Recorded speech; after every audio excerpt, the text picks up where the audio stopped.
MLC ఎన్నికల్లో ఓడిపోతామనే భయంతోనే BRS నాయకులు అధికారులపై ఆరోపణలు చేస్తున్నారని కాంగ్రెస్ ఎమ్మెల్సీ అభ్యర్థి తేన్మార్ మల్లన్న నల్గొండ జిల్లా కాంగ్రెస్ అధ్యక్షుడు శంకర్ నాయక్ అన్నారు. యుద్ధంలో గెలవడం చేతకాక అడ్డగోలు ఆరోపణలు చేస్తున్నారని విమర్శించారు.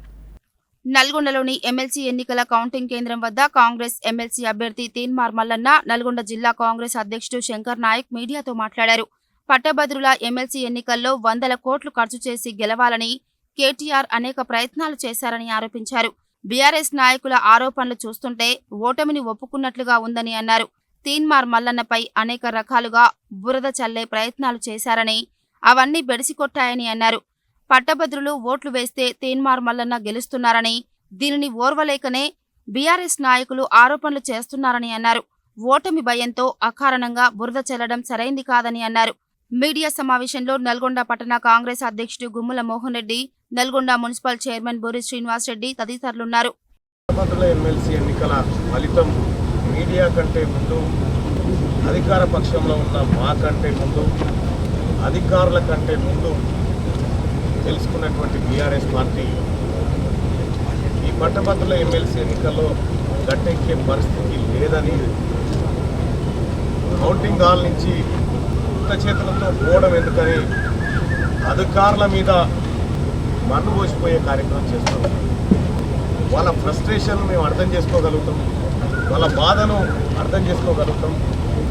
ఎందుకంటే కేటీ రామారావు గారు 100 కోట్ల రూపాయలు పెట్టి పట్టభద్రుల ఎమ్మెల్సీ ఎన్నికల్లో అక్రమంగా గెలుపొందాలని చేసినటువంటి ప్రయత్నం, గతంలో మాదిరిగా బోగస్ ఓట్లను నమోదు చేయించి తద్వారానైనా లబ్ధి పొందాలనేటువంటి ఒక కుతంత్రం, అధికార పార్టీ అభ్యర్థిగా ఉన్నటువంటి నా పైన అనేక బురదలు తల్లి గెలవాలనుకున్నటువంటి అన్ని ప్రయత్నాలు వెడిసి కొట్టి ఇవాళ పట్టభద్రుల ఎమ్మెల్సీ ఎన్నికల్లో పట్టు కోల్పోయి ఇవాళ యుద్ధంలో గెలవచేతగాక ప్రజాస్వామ్యయుతంగా మేము ఈ ఎన్నికల పనిలో పాల్గొంటూ ఉంటే తేన్మార్ మల్లన్నకు ఎవరో అధికారులు సపోర్ట్ చేసిరని, తేన్మార్ మల్లన్నకు మీకు విషయం చెప్తాను సోదరులారా, ఇక్కడ నేను పొద్దున పోతా ఉంటే నేను చూసుకోలే, నాకు నా జేబులో సెల్ ఫోన్ ఉంటే అధికారులు ఆపి లేదు సార్ అలౌ చేసేది లేదని చెప్పి. నిజంగా అధికార పార్టీ పక్షమే అయితే మేమే ఇన్ఫ్లుయెన్స్ చేసేవారు, కానీ ఆ పని చేయలే. అందరికీ సమానం రూల్స్, సమానంగా ఉండాలనేటువంటి నిబంధనతో ఉన్నాం, అదే చేస్తూ ఉన్నాం. ఓ రకంగా బీఆర్ఎస్ పార్టీ నాయకుల ప్రెస్ మీట్ చూస్తూ ఉంటే ఓటమిని ఒప్పుకుంటున్నట్టుగా కనిపిస్తూ ఉంది. మీరు దయచేసి ఇప్పుడే వెళ్ళిపోవద్దని నేను రిక్వెస్ట్ చేస్తూ ఉన్నా మీ అందరికీ, బీఆర్ఎస్ పార్టీ నాయకులకు కూడా. ఇది ఫలితం దాకా కూడా ఉండండి. ఆ లోపు కేటీ రామారావు గారి నుంచి ఫోన్ అందిన వెంటనే మరో కార్యక్రమం చేపట్టేందుకు మీకు అవకాశం ఉంటుంది. State you. మొత్తం 4 చెక్ బెల్ట్ తిరుగుతూ ఉంటే తప్పకుండా అభ్యర్థులకు చెప్పాల్సి వస్తే ఎవరైనా చెప్తారు కూడా. ఆ తర్వాత ఓడిపోతామని అభ్యర్థుల భావంలో ఒకరిపై నిందలేస్తూ ఉన్నాడు, ఏజెంట్లపై దురుసుగా ప్రవర్తిస్తున్నాడు, ప్రతి దాంట్లోపై ఆబ్జెక్షన్ చేస్తూ ఉన్నాడు. అతనికి ఉన్న అర్హత ఏంది, తర్వాత అతను చేయవలసిన అవసరం కూడా లేదు అతనికి. కానీ వాళ్ళు మేమేదో తేన్మార్ మల్లన్న గారు ప్రజాస్వామ్యంగా ప్రజలందరూ ఓట్లు వేసి గ్రాడ్యుయేషన్ ఓట్లు వేసి వీళ్ళు గెలుస్తూ ఉన్నాడు.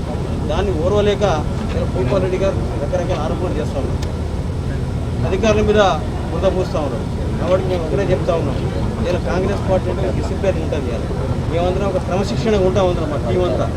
తేన్మార్ మల్లన్న గారు కూడా చాలా డిసిప్లిన్గా కరెక్ట్గా చూస్తూ ఉన్నాడు. ఇక్కడ ఏ చిన్న ఆరోపణ చేయలేదు, ఇక్కడ చిన్న కూడా ఒక ఆబ్జెక్షన్ ఇక్కడ చెప్పలేదు. కానీ భూపాల్ రెడ్డి గారు టీఆర్ఎస్ పార్టీ వాళ్ళందరూ కూడా కావాలని ఓడిపోతామని అభ్యర్థత భావంలో రకరకాల ఆరోపణలు చేస్తూ ఉన్నారు. అది కరెక్ట్ కాదు. ఇలా ప్రభుత్వాలు కేసీఆర్, కేటీఆర్, హరీష్ రావు కూడా అది చేసి పని. అది ఇలా ఎక్కడ పోయారో అందరూ తెలుసుగా మీ అందరికీ. కాబట్టి ఇవాళ తేన్మార్ మల్లన్న గెలుస్తూ ఉన్నారు, కాంగ్రెస్ పార్టీ గెలుస్తూ ఉన్నది ఒక ఈర్ష్యతోటి ఆ పని చేస్తూ ఉన్నారు. గతం ఓటమిలో వస్తూ ఉన్నాయి. ఇప్పుడు వాళ్ళు ఇలా పార్లమెంట్ ఎన్నికల్లో ఒక్క సీట్ కూడా గెలవలేదు, ఇక్కడ కూడా గెలవరు. కాబట్టి వాళ్ళకు ఒక అభద్రతా భావంతో భయంతో మా మీద బురద చల్లుతా ఉన్నారు. కాబట్టి సరి కాదని చెప్పి తెలియజేస్తాం.